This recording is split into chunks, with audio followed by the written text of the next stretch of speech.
You're listening to Short Inspirations from Ralph. 10 Things Your Child Should Catch You Doing, Part 3.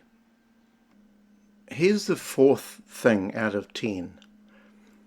Your child should catch you laughing and smiling and drenching your home with good humour.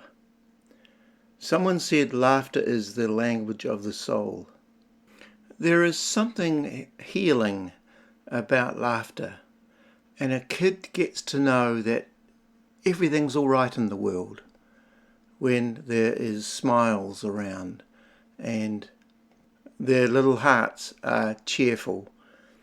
And that's the term that the writer of Proverbs uses in Proverbs 17:22. A cheerful heart is a good medicine, but a broken spirit saps a person's strength. A strong home is a home of fun. Laugh until your belly hurts, and then just a bit more. My brother Jim laughed all the time, and I used to joke that you could hear him coming a few blocks away because of his laughter. And he had this knack of, it's like a challenge to him, of making people smile and laugh who were normally serious. And I used to envy that because he would get away with it. Our kids were brought up with that old radio program, The Goon Show. And even now, some of our children are playing it to our grandchildren. But some of the sayings or quips from that Goon Show are still being reverberated around our family today. I remember being in the South Island with my Cortina station wagon and family there, and we were travelling along, and I got stopped by a traffic cop, and I think I was speeding a bit much. Anyway, the traffic officer came over to the window and said, "You're speeding, sir."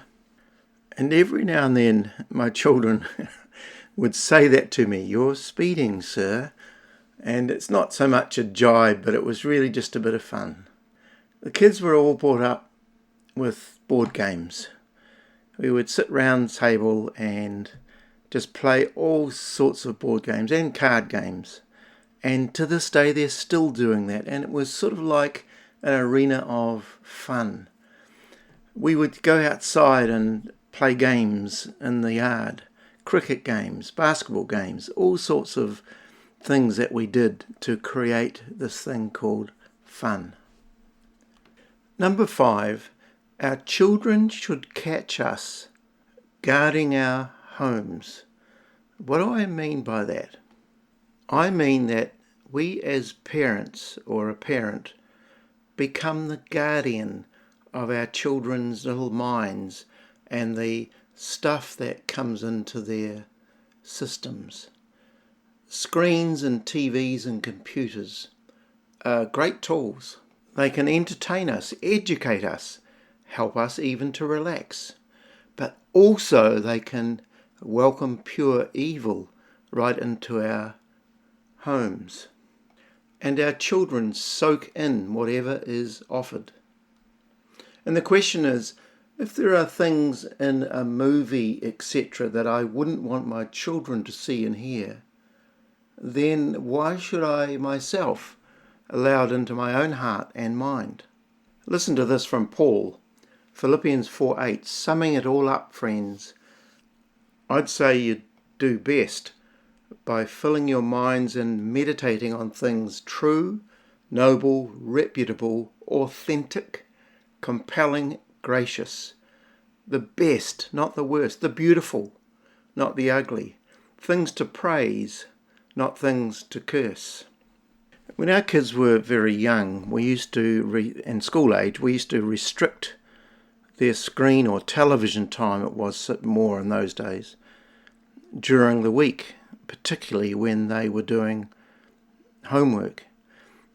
And at times, and for a number of years, we watched a soap opera on TV, a well-known one, and it was one where life revolved around alcohol and the pub, etc., etc. Actually, our children questioned this. Why are we watching that? And we looked at each other and we said the same thing. Why are we watching that when we're restricting stuff for our children? So we stopped it straight away. And so we become guardians, real guardians of our children, putting in filters and preventing unlimited access to the internet. And my attitude was, who cares what other kids or other families are doing?